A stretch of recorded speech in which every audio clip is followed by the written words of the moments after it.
Good day, viewers. Welcome to another edition of the Daily Strange Stories. I'm John Brown. Our lead story for today: Ramaphosa's visit to the US to meet Trump, Marco Rubio and Elon Musk to humiliate South Africa's president. The world stage is set, and the spotlight shines on a meeting fraught with tension, a potential collision of ideologies and egos. On Wednesday, the 21st of May 2025, President Cyril Ramaphosa of South Africa is scheduled to meet the United States President in a meeting that could either solidify his position as a global leader or expose him to a very public and potentially humiliating dressing down. The architect of this high-stakes encounter? None other than the unpredictable US President, Donald Trump. The seeds of this diplomatic showdown were sown long before the official invitation was extended. For years, Trump has been vocal about his concerns regarding South Africa, echoing claims of racial discrimination against white Afrikaners, even going so far as to suggest a genocide is underway. These claims, vehemently denied by the South African government, have become a rallying cry for right-wing groups in the US and have fueled a narrative of victimhood that resonates with Trump's base.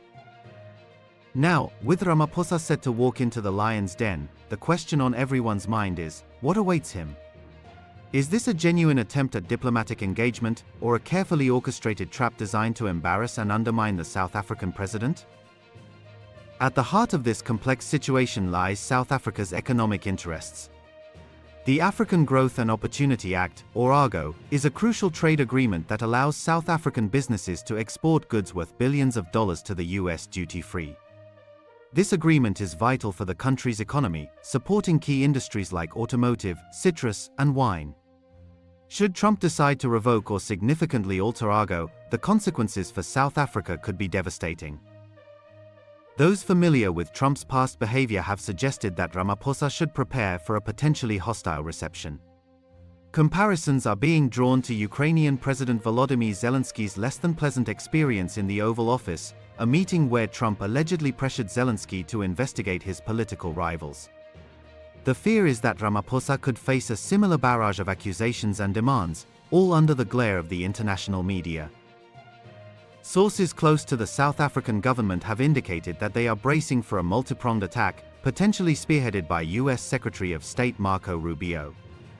Rubio, known for his hawkish stance on foreign policy and his willingness to confront perceived injustices, is expected to raise contentious issues such as the alleged white genocide, the singing of the controversial A Kill the Boer song, and South Africa's stance on the Israeli-Palestinian conflict. Adding another layer of complexity to the situation is the potential involvement of Elon Musk, the South African-born billionaire who now resides in the US. Musk, who has publicly criticized South Africa's Black Economic Empowerment (BEE) laws as discriminatory, is rumored to be advising Trump on the matter. Sources suggest that Musk may use the meeting to pressure Ramaphosa on issues related to his Starlink satellite internet service and to further denounce BEE policies. The South African government is attempting to project an image of calm and confidence, stating that they expect the highest level of decorum during the visit. Officials have emphasized that Ramaphosa was invited by Trump, implying that the US president has a responsibility to treat his guest with respect. However, behind closed doors, there is a palpable sense of anxiety and uncertainty. The inclusion of John Steenhuisen, leader of the Democratic Alliance, South Africa's main opposition party, in Ramaphosa's delegation, is seen as a strategic move. Steenhuisen's presence is intended to counter the white genocide narrative by showcasing the diversity of South African society and highlighting the fact that white people are not being systematically targeted. Despite the potential for conflict, Ramaphosa is determined to use the meeting to advance South Africa's interests.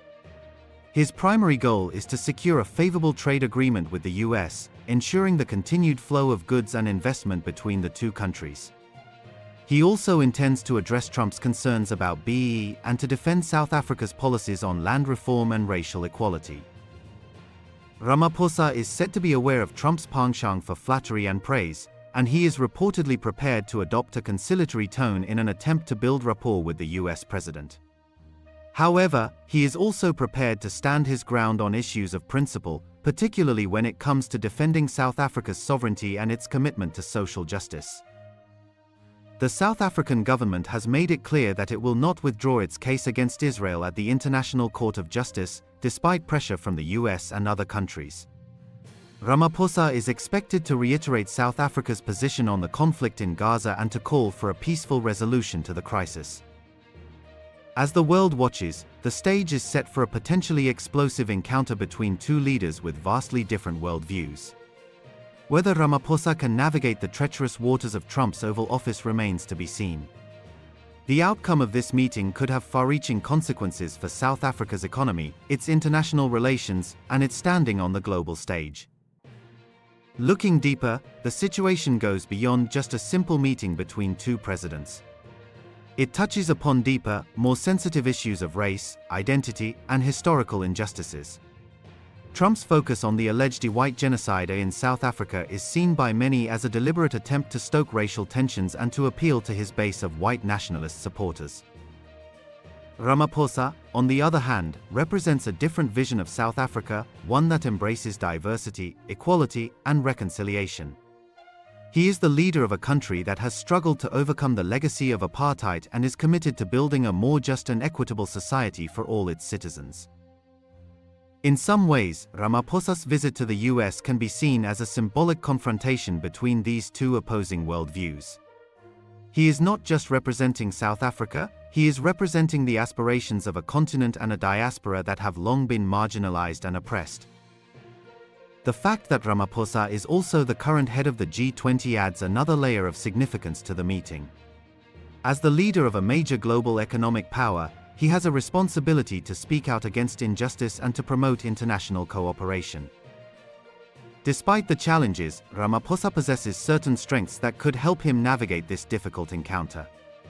He is known for his calm demeanor, his ability to control his temper, and his skill at building consensus. He is also a seasoned negotiator with a long history of fighting for social justice. While Ramaphosa's primary goal is to secure a trade deal with the US, he is also aware of the need to defend South Africa's reputation and to challenge the false narratives that are being spread about the country. He may find himself in a position where he has to choose between economic expediency and standing up for his principles. The potential for a gas deal between South Africa and the US could be a key bargaining chip in the negotiations. South Africa is facing a looming gas shortage, and US companies could potentially fill that gap. In exchange for access to South Africa's gas market, Trump might be willing to offer concessions on trade or to tone down his rhetoric on racial issues. However, some analysts caution against placing too much hope on a long-term reset of relations with the Trump administration. Trump's attacks on South Africa are seen as a deliberate strategy to mobilize his base and to advance his political agenda. It is unlikely that he will abandon this strategy anytime soon. Ultimately, the best-case scenario for Ramaphosa might simply be to avoid a public confrontation and to secure some modest gains on trade. A calm and uneventful meeting could be considered a victory in itself.